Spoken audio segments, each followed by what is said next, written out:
નમસ્કાર મિત્રો, તો કાલે આપણે ડિસ્કસ કર્યું હતું coupling capacitor and bypass capacitor. તો આજે હવે આપણે જોવા જઈ રહ્યા છીએ એ કેપેસિટરનો યુઝ કરી અલગ અલગ પ્રકારનું કન્ફિગ્યુરેશન કરી અને કઈ રીતે આપણે એક પ્રેક્ટિકલી એમ્પ્લીફાયર બનાવી શકીએ છીએ. તો એના માટે આપણે પ્રેક્ટિકલ એમ્પ્લીફાયર બનાવવાનું છે, એટલે કે અલગ અલગ 3 ટાઈપના એમ્પ્લીફાયર સ્ટડી કરવાના છે. એક છે RC couple transistor amplifier, second છે transformer couple transistor amplifier and third one છે ડાયરેક્ટ કપલ ટ્રાન્ઝિસ્ટર એમ્પ્લીફાયર. તો એમાંનું આપણે આજે RC couple transistor amplifier study કરવાનું છે. તો શા માટે આરસી કપલ ટ્રાન્ઝિસ્ટર એમ્પ્લીફાયરને આરસી કપલ ટ્રાન્ઝિસ્ટર એમ્પ્લીફાયર કહીએ છીએ? તો એના નામ ઉપરથી આપને આઈડિયા આવી જશે કે આરસી ધેટ મીન્સ આર એટલે કે રેઝિસ્ટન્સ એન્ડ સી એટલે કે કેપેસિટર. તો રેઝિસ્ટન્સ એન્ડ કેપેસિટરનો યુઝ થાય છે એઝ અ કપલ તરીકે, બરાબર. તો રેઝિસ્ટન્સ કેપેસિટરનો યુઝ કરી અને કપલિંગ કરી અને ટ્રાન્ઝિસ્ટરનો યુઝ કરી અને એમ્પ્લીફાયર બનાવવામાં આવે છે. તો આ રીતે એમ્પ્લીફાયર બનાવવાનું છે બાય યુઝિંગ રેઝિસ્ટન્સ, ત્યાર પછી કેપેસિટર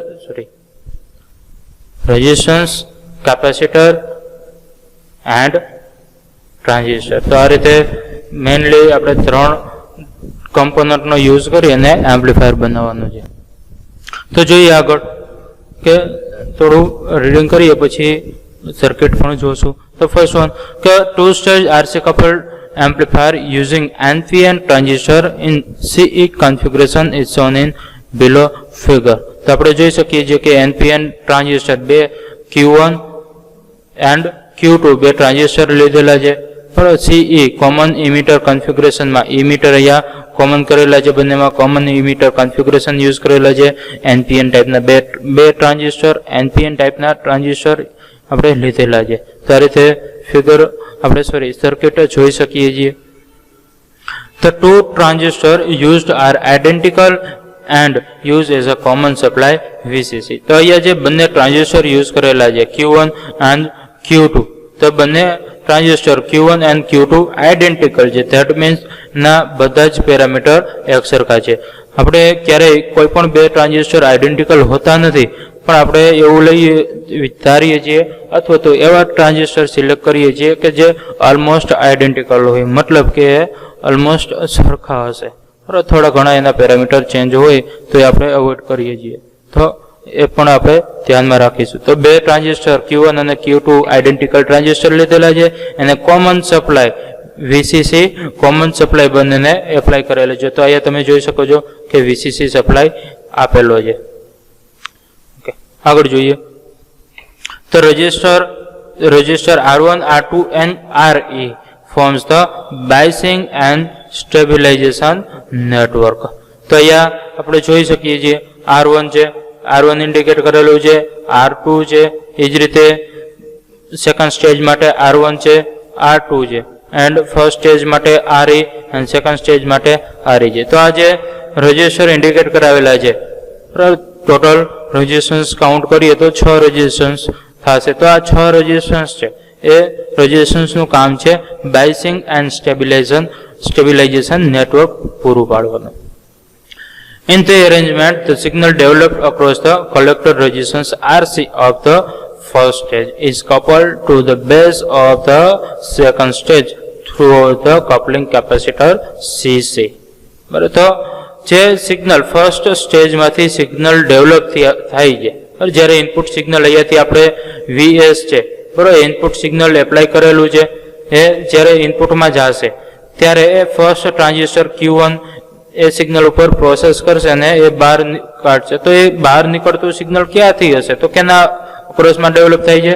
તો RC ના અક્રોસમાં ડેવલપ થશે. તો એ અહીંયા તો આપણે એ સિગ્નલને આગળ મોકલીશું. As the coupling from one stage to the next stage is obtained by a coupling capacitor followed by a connection to a shunt resistor R2. Therefore, such amplifier is also called as resistance capacitance coupled or RC coupled amplifier.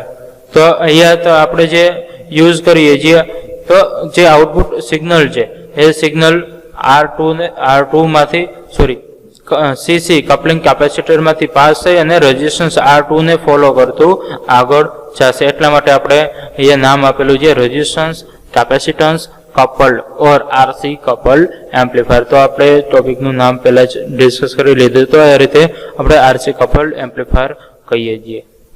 આગળ જોઈએ, further discuss કરીએ કે the input capacitor C in. તો અહીંયા C in ની વાત કરેલી છે. Input capacitance C in couples AC signal voltage to the base of transistor Q1.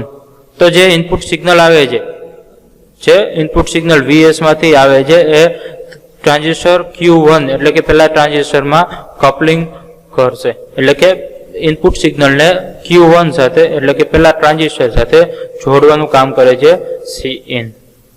In the absence of Cin, જો Cin ન હોય તો શું થશે? In the absence of Cin, the signal source will be in parallel with resistor R2 and the bias voltage of the base will be affected. એટલે કે જો Cin ન રાખીએ, રિમૂવ કરી દઈએ તો શું થશે? તો જે સિગ્નલ છે એ ડાયરેક્ટલી, સપોઝ કે Cin ને આપણે અહીંયા રિમૂવ કરી દઈએ છીએ, બરાબર, Cin નથી તો અહીંયાથી ડાયરેક્ટ તમારું કનેક્શન બની જશે. તો Cin સિગ્નલ છે આપણે એપ્લાય કરેલું છે, VS સિગ્નલ એપ્લાય કરેલું છે એ રેઝિસ્ટન્સ R2 ને ડાયરેક્ટલી પેરેલલમાં આવી જશે. તો આ રીતે બંને પેરેલલમાં આવી જવાના કારણે આપને ખબર છે કે R2 છે એ બાયસ નેટવર્ક બનાવે છે. તો સિગ્નલ જે આપણું હતું એ બાયસ કન્ડિશન જે બનેલી હતી એને અફેક્ટ કરશે. તો એટલા માટે આપણે Cin ને રાખવાનું જરૂર પડે છે. The emitter bypass capacitor CE offers low reactance path to the signal. હવે CE ની વાત કરેલી છે. તો CE જે એ લો રિએક્ટન્સ પાથ બનાવશે. એટલે કે તમારું જે સિગ્નલ અહીંયાથી જે ઇમિટર સિગ્નલ હશે એ લો રિએક્ટન્સ પાથ ઉપરથી હંમેશા ટ્રાવેલ કરશે. તો RE છે, RE કરતા CE માં રિએક્ટન્સ ઓછો હોવાના કારણે છે સિગ્નલ ડેવલપ થયેલું હશે એ CE માંથી પાસ કરશે, નાઈધર RE. બરાબર, RE માંથી નહીં જાય પણ CE માંથી સિગ્નલ પાસ થશે. The coupling capacitor CC transmit AC signal but blocks the DC voltage of the first stage from reaching the base of the second stage. એટલે કે હવે CC ની વાત કરીએ છીએ કે સીસી નું કામ શું છે? તો સીસી જે સિગ્નલ ડેવલપ થયેલું છે પહેલા સ્ટેજમાંથી, એમાં જે ડીસી કમ્પોનન્ટ હશે, ડીસી સિગ્નલ હશે જે આપણે નથી જોતું, તો એને આગળ પાસ થતું અટકાવશે. એટલે કે એને આગળ પાસ નહીં થવા દે અને માત્ર ને માત્ર એસી સિગ્નલને જ આગળ Q2 માં ટ્રાન્સમિટ થવા દેશે. તો આપણે એ જ કરવાનું છે કે અનવોન્ટેડ સિગ્નલ છે, ડીસી સિગ્નલ છે, એને બ્લોક કરવું છે. તો એટલા માટે આપણે અહીંયા કપલિંગ કેપેસિટર રાખ્યું છે કે જે એ સિગ્નલને બ્લોક કરી દેશે. Thus the DC bias of the next stage is not affected. જો એવું ન કરવામાં આવે તો અહીંયાથી જે Q1 આવશે એ સિગ્નલ એક પ્રકારનું આપણે VS સિગ્નલ છે એવું જ એ જ પ્રકારનું એમ્પ્લીફાઈડ સિગ્નલ અહીંયા હશે.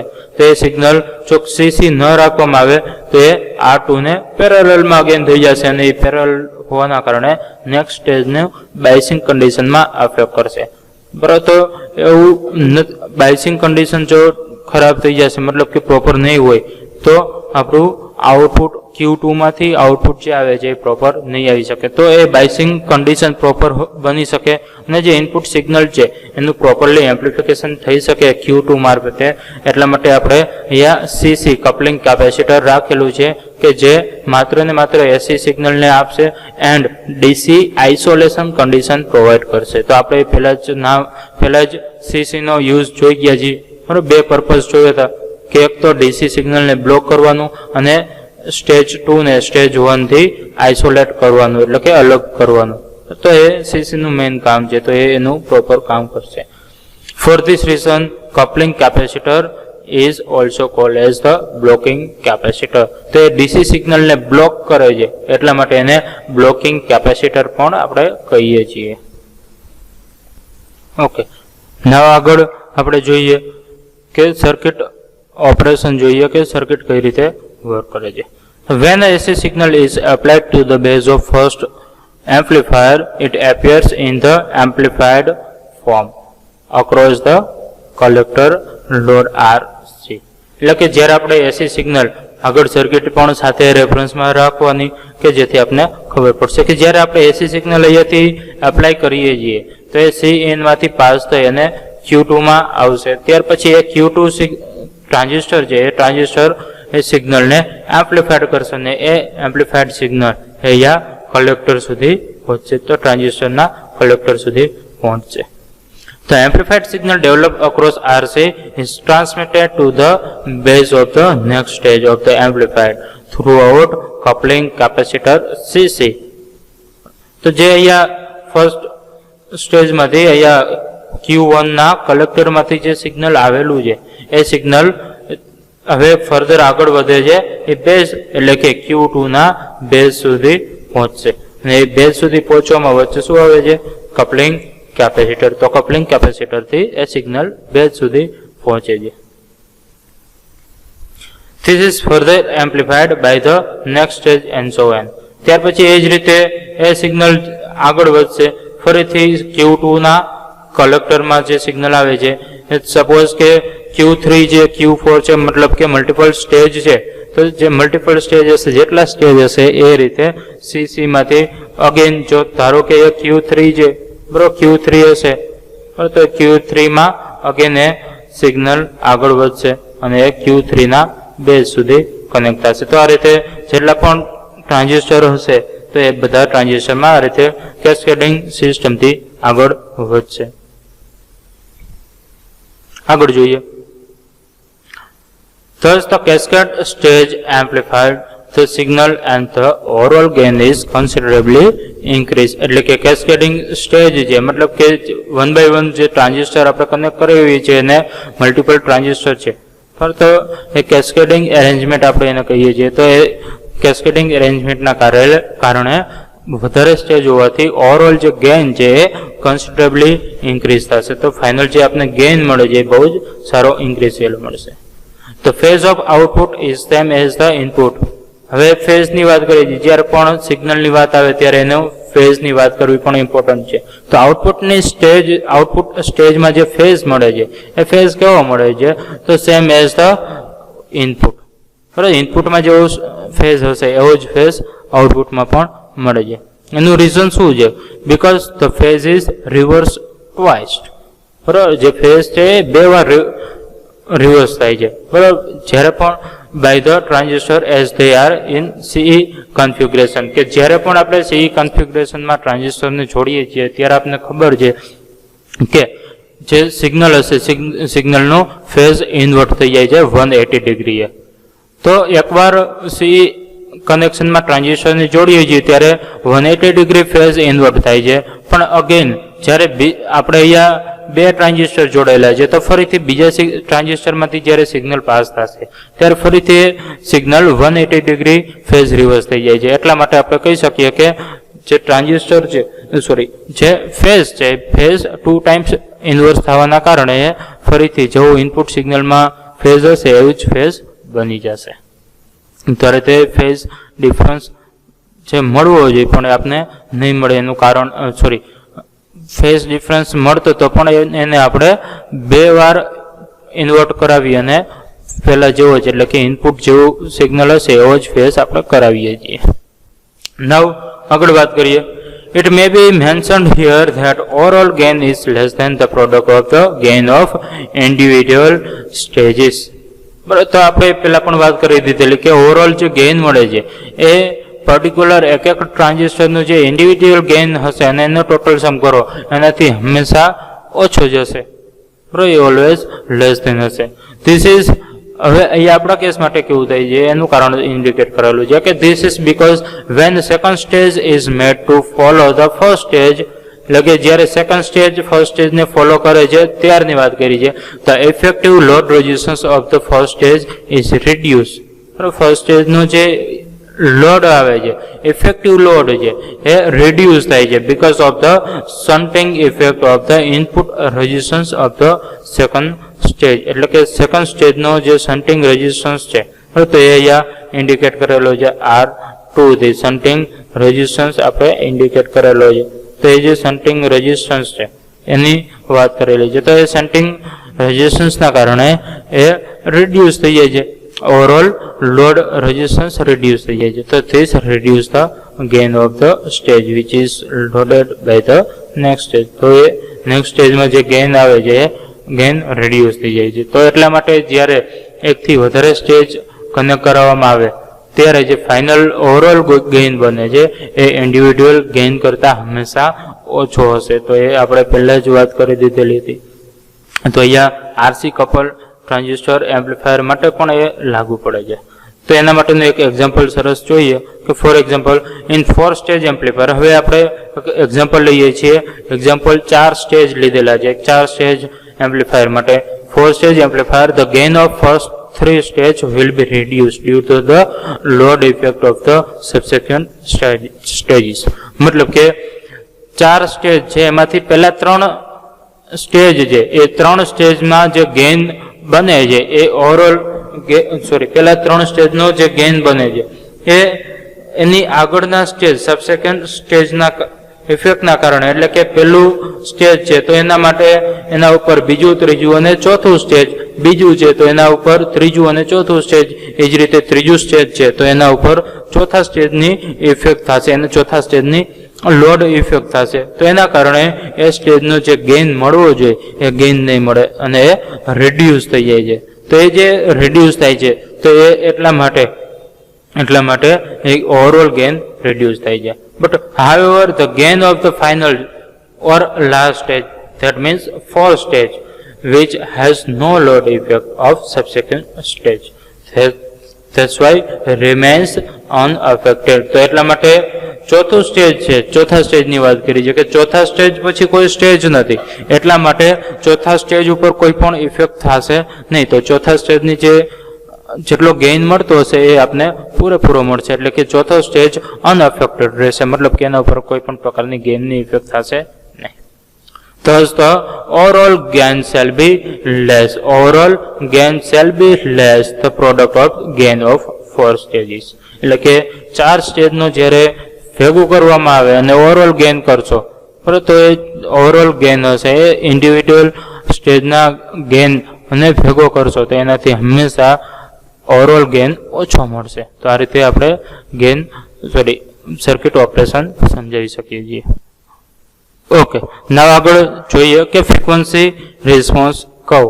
તો આપણે ફ્રીક્વન્સી રિસ્પોન્સની વાત કરી હતી તો એ બધા જ અલગ અલગ ટાઈપના એમ્પ્લીફાયર માટે ફ્રીક્વન્સી રિસ્પોન્સ કર્વ અલગ અલગ હશે. તો આપણે અહીંયા frequency response curve of typical RC couple transistor amplifier indicate કરેલો છે. મતલબ કે જનરલ એક ગ્રાફ બનાવેલો છે કે કોઈ પણ આરસી કપલ હોય તો બધા માટે કે આર અને સી ની કોઈ પણ વેલ્યુ માટે જનરલ કેવો મળે છે, તો જનરલ ગ્રાફની વાત કરીએ તો એ કેવો હશે તો એ અહીંયા ઇન્ડિકેટ કરેલો છે. તો તમે ગ્રાફ ઉપર જોઈ શકો છો કે ફ્રીક્વન્સી એક્સ એક્સિસ ઉપર છે, વોલ્ટેજ ગેઇન વાય એક્સિસ ઉપર ઇન્ડિકેટ કરેલો છે. તો અલગ અલગ સ્કેલ લીધેલા છે, પરંતુ અહીંયા ટોટલ જે મેક્સિમમ ગેઇન હશે એનો 0.707 અહીંયા ઇન્ડિકેટ કરેલો છે, મતલબ કે 70.7%.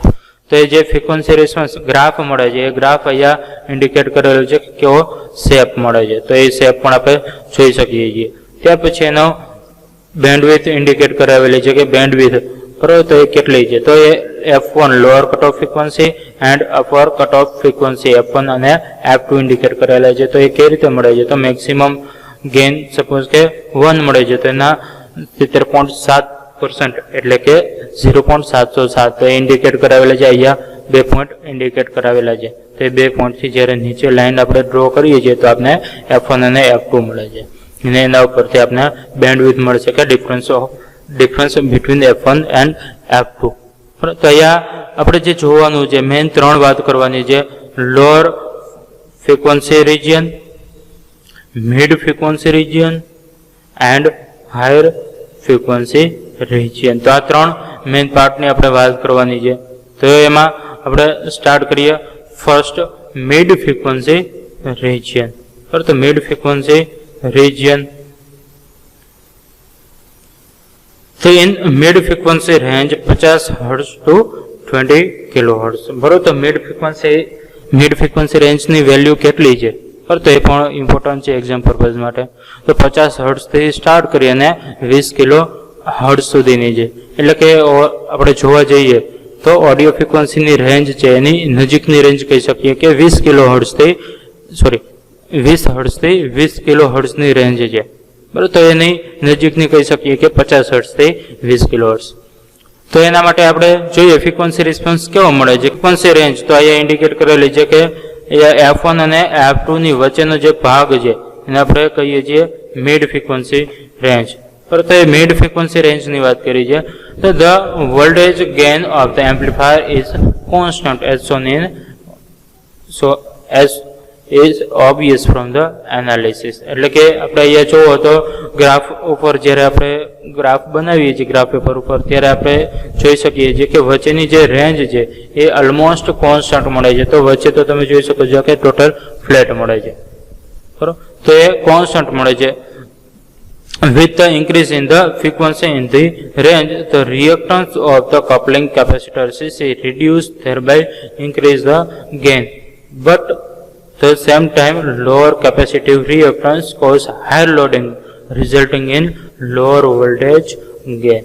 એટલે કે જ્યારે આપણે ફ્રીક્વન્સી ઇન્ક્રીઝ કરાવીએ છીએ ત્યારે કપલિંગ કેપેસિટરનો રિએક્ટન્સ છે એ રિએક્ટન્સ ઇન્ક્રીઝ થાય છે એ ડિક્રીઝ થાય છે, રિડ્યુસ થાય છે એના કારણે ધેરબાય ઇન્ક્રીઝિંગ ધ ગેઇન. એના જ્યારે સીસીનો રિએક્ટન્સ કપલિંગ કેપેસિટરનો રિએક્ટન્સ ડિક્રીઝ થાય છે તો એના કારણે ગેઇનમાં ઇન્ક્રીઝ થાય છે. But at the same time lower capacitive reactance cause higher loading resulting in lower voltage gain. તો એ જ સમયે જ્યારે એકમાં કેપેસિટિવ રિએક્ટન્સ ઇન્ક્રીઝ થાય છે તો એનો ફાયદો મળે છે, પણ એ જ સમયે કેપેસિટિવ રિએક્ટન્સ ડિક્રીઝ થયેલો છે તો એના કારણે હાયર લોડિંગ એટલે કે જે નેક્સ્ટ સ્ટેજની લોડિંગ ઇફેક્ટ છે વધી જાય છે. તો એના કારણે resulting in the lower voltage gain. તો એના કારણે વોલ્ટેજ ગેઇન ઘટે છે. તો અહીંયા તમે જોઈ શકો છો કે એક સેમ વસ્તુ છે કે કપલિંગ કેપેસિટરનો રિએક્ટન્સ ડિક્રીઝ થાય છે તો કોઈ એકના કારણે ગેઇનમાં વધારો થાય છે, બરાબર, તો એકના કારણે ગેઇન ઇન્ક્રીઝ થાય છે, પણ એ જ વખતે બીજામાં એટલે કે લોડિંગ ઇફેક્ટના કારણે વોલ્ટેજ ગેઇનમાં ઘટાડો થાય છે. તો એ ઇફેક્ટના કારણે તો ટોટલ ટુ ઇફેક્ટ, બરાબર, જે આપણે બંને ઇફેક્ટ જે થાય છે એ બંને ઇફેક્ટ કેવી થઈ જાય છે?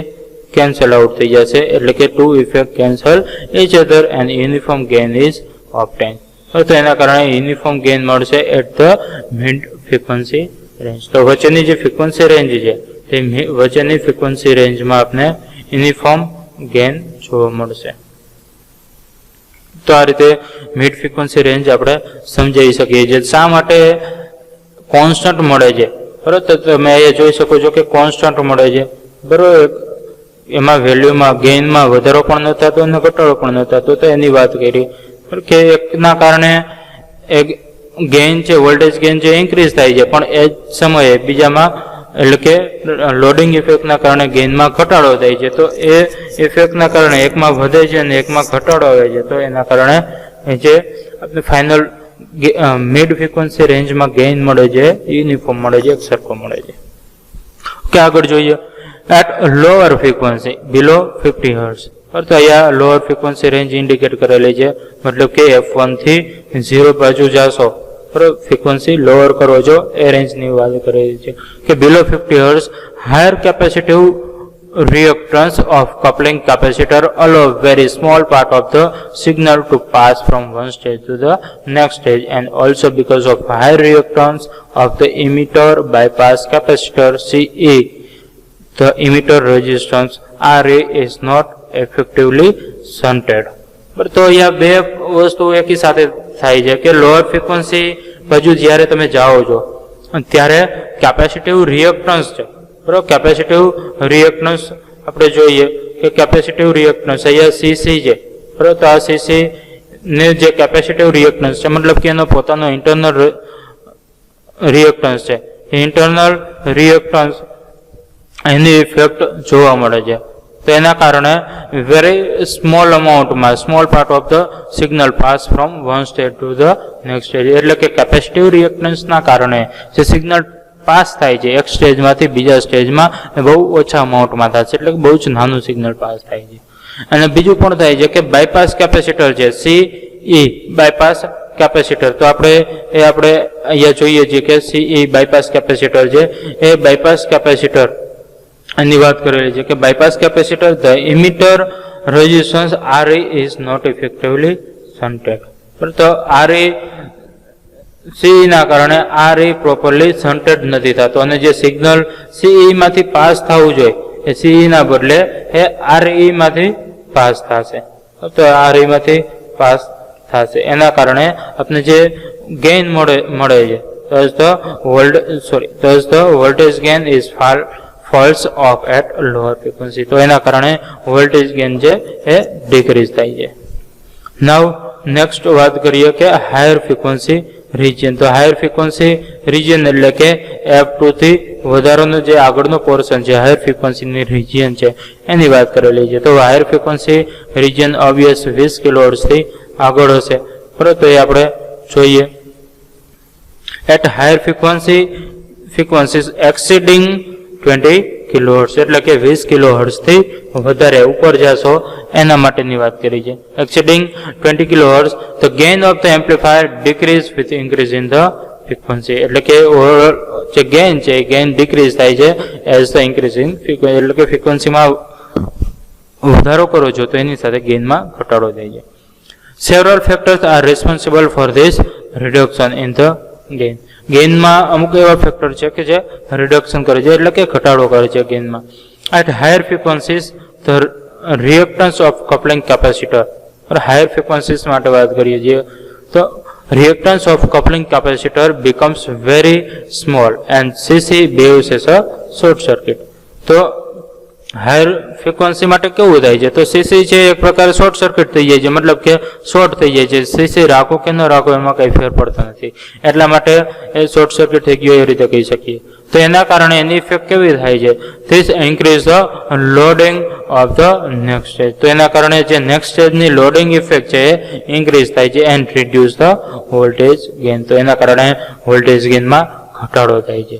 That higher frequency capacitive reactance of base emitter junction is low and so the base current is increased and current gain factor beta is reduced. તો હાયર ફ્રીક્વન્સી માટે આપણે વાત કરી શકીએ કે એ રીતે હાયર ફ્રીક્વન્સી માટે પણ ઓવરઓલ જે ગેઇન મળે છે ગેઇન ડિક્રીઝ થઈ જાય છે. તો આપણે પરફેક્ટ ગેઇન મળે છે તો એ આપણે કહી શકીએ કે મિડ ફ્રીક્વન્સી રેન્જ આપણે જે છે મિડ ફ્રીક્વન્સી રેન્જમાં આપને સારામાં સારો ગેઇન મળે છે. તો આ રીતે મિડ ફ્રીક્વન્સી રેન્જમાં જ આપણે એમ્પ્લીફાયર વર્ક કરાવી શકીએ છીએ સારામાં સારું. Okay, now we discuss about bandwidth. તો બેન્ડવિડ્થ જોઈએ કે આરસી કપલ્ડ એમ્પ્લીફાયરમાં બેન્ડવિડ્થ કઈ રીતે મળે છે અને કેટલી મળે છે. તો frequency response curve of RC coupled amplifier is shown in below figure. હવે તો આગળની જે આપણે ફિગર જે યુઝ કરેલી છે એના માટે આપણે અહીંયા બેન્ડવિડ્થ ઇન્ડિકેટ કરાવી શકીએ છીએ. તો બેન્ડવિડ્થ ઇન્ડિકેટ કરેલી છે કે અહીંયાથી બરાબર તો રેન્જ પણ આપેલી છે બરાબર. તો અહીંયાથી અહીંયા સુધીની રેન્જમાં આપને બેન્ડવિડ્થ મળશે. તો આ બેન્ડવિડ્થ ઇન્ડિકેટ કરેલી છે. તો એની વાત કરીએ તો cut off frequencies F1 and F2 are marked in the figure. બરોબર, તો ફિગરમાં F1 અને F2 ઇન્ડિકેટ કરેલી છે. The difference of two frequencies upper cut off frequency F2 and lower cut off frequency F1 is called as the bandwidth. તો આપણે F1 અને F2 ના જે ડિફરન્સ મળે છે એ ડિફરન્સને આપણે કહીએ છીએ બેન્ડવિડ્થ. બરોબર, તો એ આપણે બેન્ડવિડ્થ ઇન્ડિકેટ કરાવીએ છીએ. now આગળ જોઈએ when the bandwidth is multiplied by the gain at mid frequencies the gain bandwidth GBW is obtained. તો gain bandwidth કઈ રીતે મળે છે તો જ્યારે બેન્ડવિડ્થ છે એને ગેઇન સાથે મલ્ટીપ્લાય કરાવવામાં આવે ત્યારે ગેઇન બેન્ડવિડ્થ તમને મળશે. આ રીતે બેન્ડવિડ્થ આપણે આરસી કપલ એમ્પ્લીફાયર માટે સમજાવી શકીએ છીએ.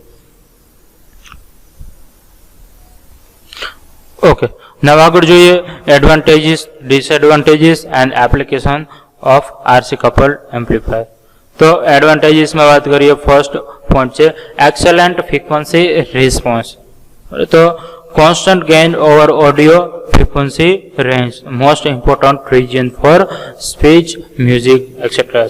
એટલે કે આપણે જે સ્પીચ અથવા તો બોલીએ છીએ અથવા તો મ્યુઝિક સાંભળીએ છીએ એ બધું જ જે ફ્રીક્વન્સી રેન્જ છે એને આપણે ઓડિયો ફ્રીક્વન્સી રેન્જ કહીએ છીએ. તો ઓડિયો ફ્રીક્વન્સી રેન્જ જે આપણો મિડ ફ્રીક્વન્સી રિજિયન છે એ આપણને બેસ્ટ મળે છે, કે જે ગેઇન છે ગેઇન એક્ઝેક્ટ ફ્લેટ મળે છે. મતલબ કે આપણે કઈ વસ્તુ બોલતા હોઈએ તો એમાં એકદમ વધારો કે એકદમ ઘટાડો નથી આવતો, તો એ એક્ઝેક્ટ એક સરખો ગેઇન મળે છે. તો એ આપણે કહી શકીએ કે એક્સેલન્ટ ફ્રીક્વન્સી રિસ્પોન્સ મળે છે. ત્યાર પછી બીજી વાત કરીએ કે ચીપર ઇન કોસ્ટ. બરાબર, તો કોસ્ટ ઓછી છે. એનું કારણ શું છે? તો રેઝિસ્ટન્સ એન્ડ કેપેસિટર જે આપણે યુઝ કરીએ છીએ એ બહુ જ ચીપ છે, મતલબ કે ખૂબ સસ્તા છે. બરાબર, તો આપણે જે ટ્રાન્ઝિસ્ટર એમ્પ્લીફાયર જોયું તો એમાં ઓલમોસ્ટ કમ્પોનન્ટની વાત કરીએ તો રજિસ્ટર, કેપેસિટર એન્ડ ટ્રાન્ઝિસ્ટર છે. તો એમાં જે રજિસ્ટર અને કેપેસિટર છે તો એ ઓલમોસ્ટ બહુ ચીપ છે, એટલા માટે આપણે ઓવરઓલ સર્કિટ જે બને છે એ ચીપ બનશે. ત્યાર પછી થર્ડ પોઈન્ટની વાત કરીએ કે વેરી કોમ્પેક્ટ સર્કિટ. તો કોમ્પેક્ટ એટલે કે એની જે સાઇઝ જે આપને મળે છે એ સાઇઝ પણ ઓછી છે અને એનો વેટ છે એ પણ ઓછો છે. તો એનું કારણ શું છે? તો રજિસ્ટર એન્ડ કેપેસિટર અગેન. તો રજિસ્ટર અને કેપેસિટરની સાઇઝ પણ સ્મોલ છે અને એનું વેટની વાત કરીએ તો એક્સ્ટ્રીમલી લાઇટ એટલે કે બહુ જ હળવા છે. બરાબર, તો એ રજિસ્ટર અને કેપેસિટર ટ્રાન્ઝિસ્ટરની જો ઓવરઓલ વેટ તમે જો કન્સિડર કરતા હોય તો એ પણ બહુ જ ઓછો છે. તો એના કારણે એને આપણે કહી શકીએ કે સર્કિટ જે છે એ કોમ્પેક્ટ છે. તો એ મોટો એડવાન્ટેજીસ છે આરસી કપલ એમ્પ્લીફાયરનો બીજા એમ્પ્લીફાયર કરતાં, કે એની ફ્રીક્વન્સી રિસ્પોન્સ ઓડિયો ફ્રીક્વન્સી રેન્જમાં સારો છે, ચીપર છે અને કોમ્પેક્ટ સર્કિટ છે. તો આ એડવાન્ટેજીસની વાત કરી. નાવ ડિસએડવાન્ટેજીસ કે low voltage and power gain due to low resistance present by the input of the each stage to the preceding stage.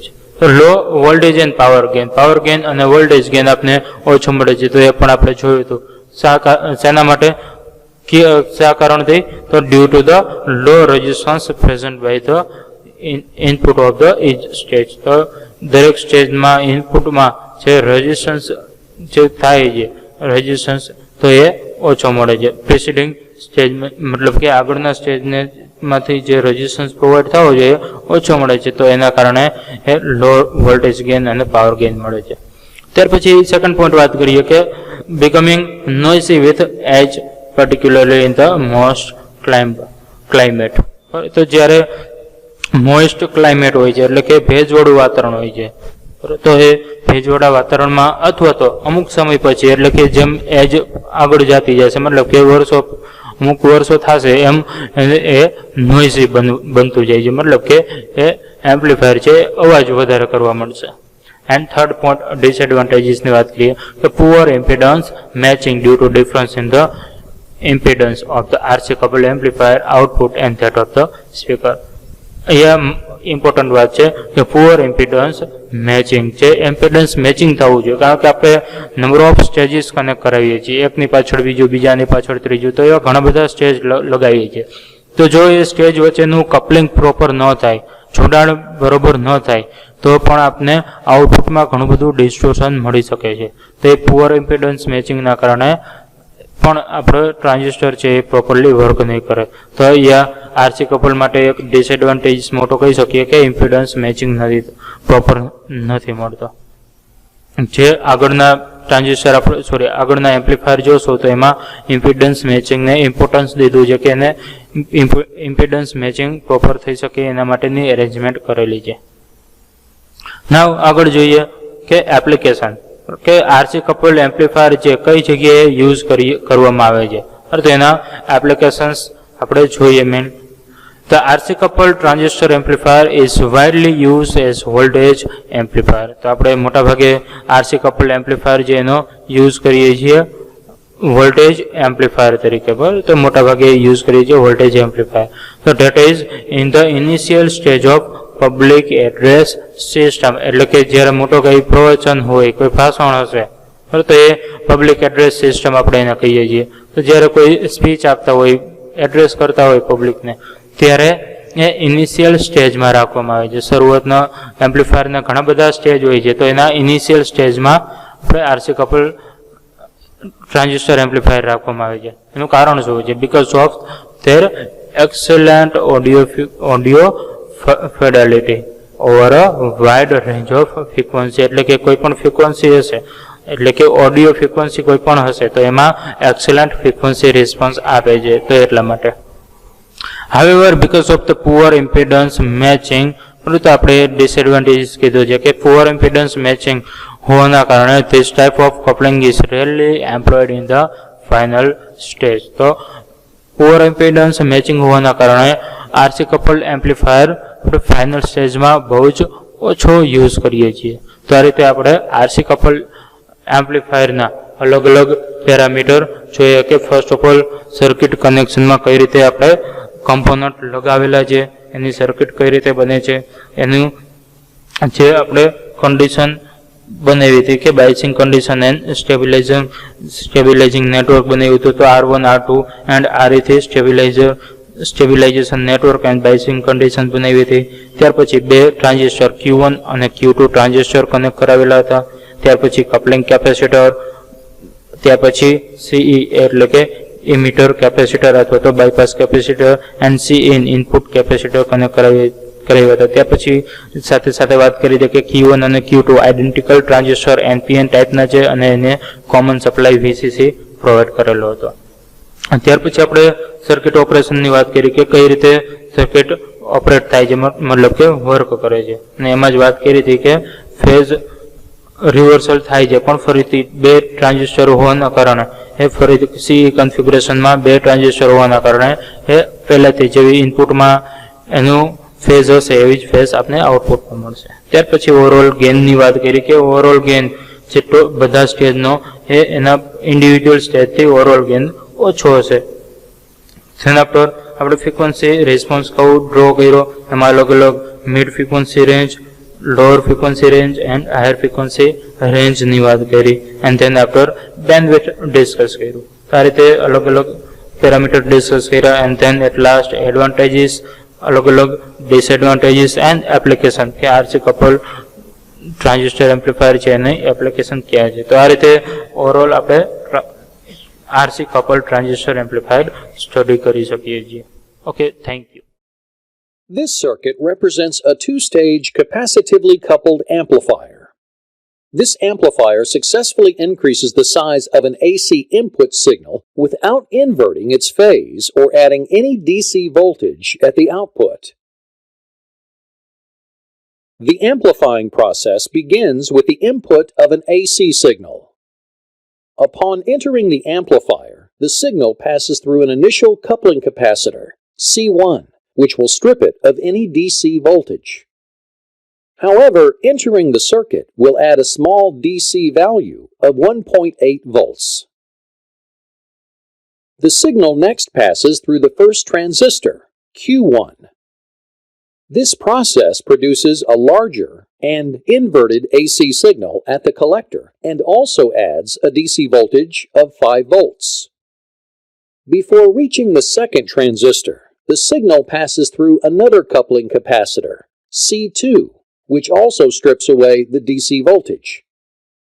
However, the signal will once again pick up a low DC voltage of 1.8 at the base of the second transistor. Passing through the second transistor, Q2, yields an AC signal that is increased again but is also back in phase with the original input signal. A third and final coupling capacitor, C3, filters the amplified signal once again of any residual DC voltage, resulting in a final amplified wave output that is in phase with the original input.